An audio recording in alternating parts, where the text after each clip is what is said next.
Hi, Generator here. Welcome back to my channel, Cooking Up Adventure, and today I'm going over my Pacific Crest Trail gear video. Now, I'm doing the PCT in sections as opposed to a through hike this time. So the Appalachian Trail I did southbound in 2020, and this year I am doing 650 miles from Campo to right before Kennedy Meadows. Walker Pass is the easiest place to get off. So I'm starting in early April and just want to go over kind of the gear that I'm going to use. So in my AT gear videos, I did three. So the first one was this one where we did kind of the big items, the big four, if you will. And I was really happy overall with my gear. So I'm not making a huge amount of changes. So my tent is still the duplex. My sleeping pad is the Big Agnes Axle Air. It comes in petite. Now it busted twice on the AT and they replaced it both times. So I'm hoping we'll get through this hike. And what I did for this one is I got this kind of like 8-inch foam pad. I can't talk. And it is just a little about the size of my sleeping pad. And the idea is I can sit on it during the day. So I'm skipping the sit pad and going with this, and then can put it under my pad at night. So if I'm cowboy camping or just sleeping in my tent, I get a little bit more warmth and hopefully protection, because I really like that sleeping pad, but they do not make it anymore. So replacing it will be a problem. I'm sticking with my 20-degree Z-Packs sleeping bag. I have the hybrid one. Really liked it, 17 ounces, good to go. I thought about bringing my sleeping bag liner that I got at the end of the AT. Super soft, I absolutely loved it, but looking at the weather, I don't think I'm gonna need it. Now the one change I did make on my big four is I got a new pack. So I used the Osprey Kite, which was about a 40-liter pack on the AT, but it was really heavy. It was like 48 ounces. So I've cut that in half, and my light AF, sorry, it's packed.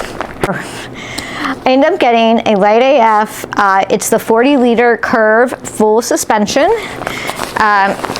And then I got an extra small hip belt. This was custom. I called them and asked them if they could work with me on this, and came up with a little bit smaller hip belt.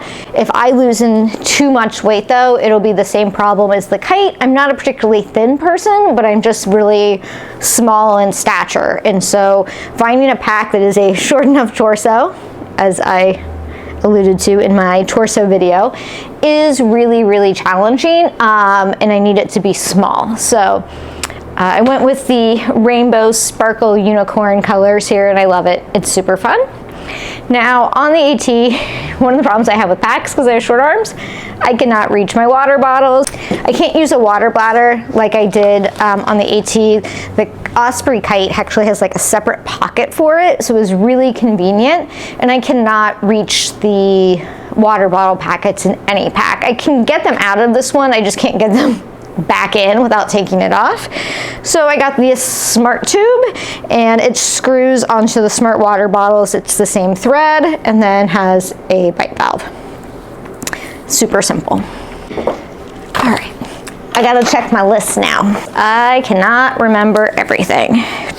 Did that, do that. Okay, so all of my other gear items are relatively small. Everything else I'm kind of keeping. So a few other minor changes are, I had 15-year-old hiking poles. They were kids poles called REI Juniors. They haven't made them in years.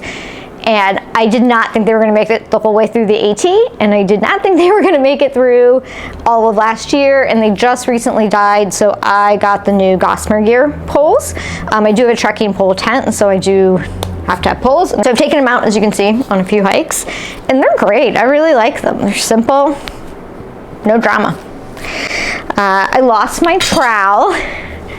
So I had the Deuce trowel that's like the ultralight. That thing stunk. I couldn't get, it was awful. So I lost it, and so I treated myself to a fancy trowel. I know, we're talking about trowels. This is like the most exciting thing going on in my life right now. So this is the Vargo Titanium. It's as like bougie as a trowel gets. So for a personal locator beacon, most people use the inReach Garmin, and I chose the ACR Electronics Vivi Stick instead. For me, it was a little bit lighter, not like too much. It was a good price. I got it on sale.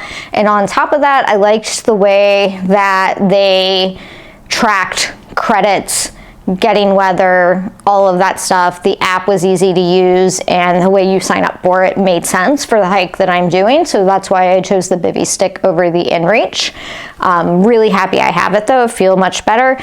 So in electronics, the other thing I changed, increased my battery size and went with this, I think it's a Nightcore battery pack, just a lot longer life. It is 3.2 times larger than the one that I had before, but weighs less than twice as much. So I felt like it was a good deal.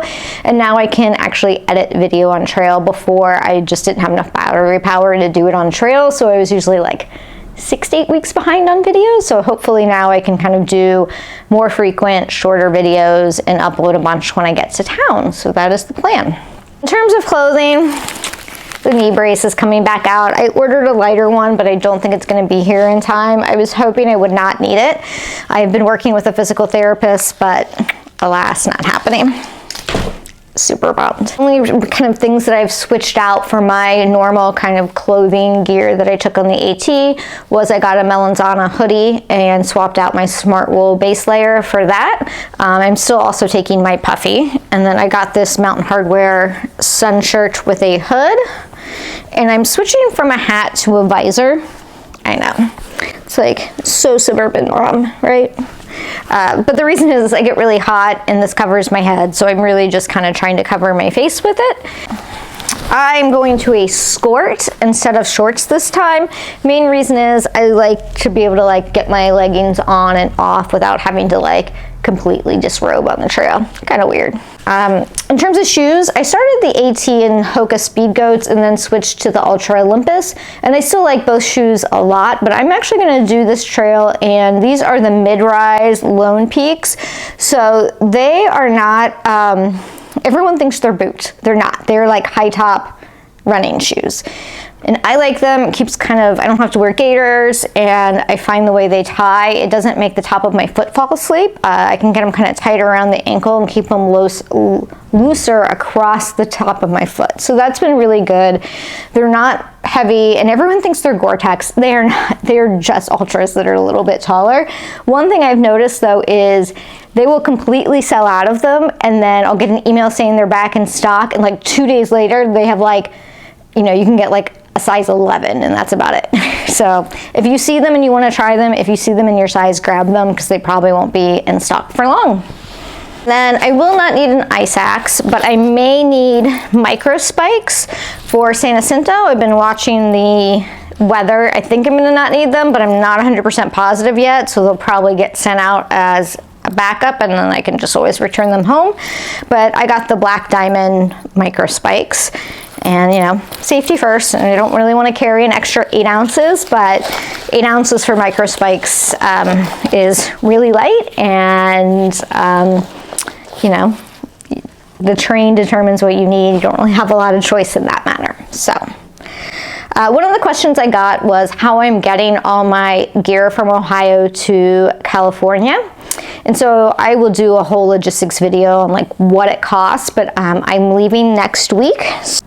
So if you have any questions about the gear, let me know, but I put both links to my lighter pack so you can see my Appalachian Trail gear list, and then also how I've changed that for the Pacific Crest Trail below. I'll put it down there, and then I'll link to the playlist that has all of my pre-AT gear videos on it. I was a little detailed. Like, okay, like obsessively over detailed. So the next time I see you, I'll be headed to the trail, I think. It's kind of exciting. So I hope you follow along on my hike this year. I am so excited. You know, for the AT, my goal was just to finish. I just wanted to prove to myself I could do it. Now I know I can do it, so now I just want to have fun, and I'm so excited. Like, no pressure. It takes as long as it takes. I don't have any kind of time frame I have to be home by. So yeah, 650 miles. Let's do this.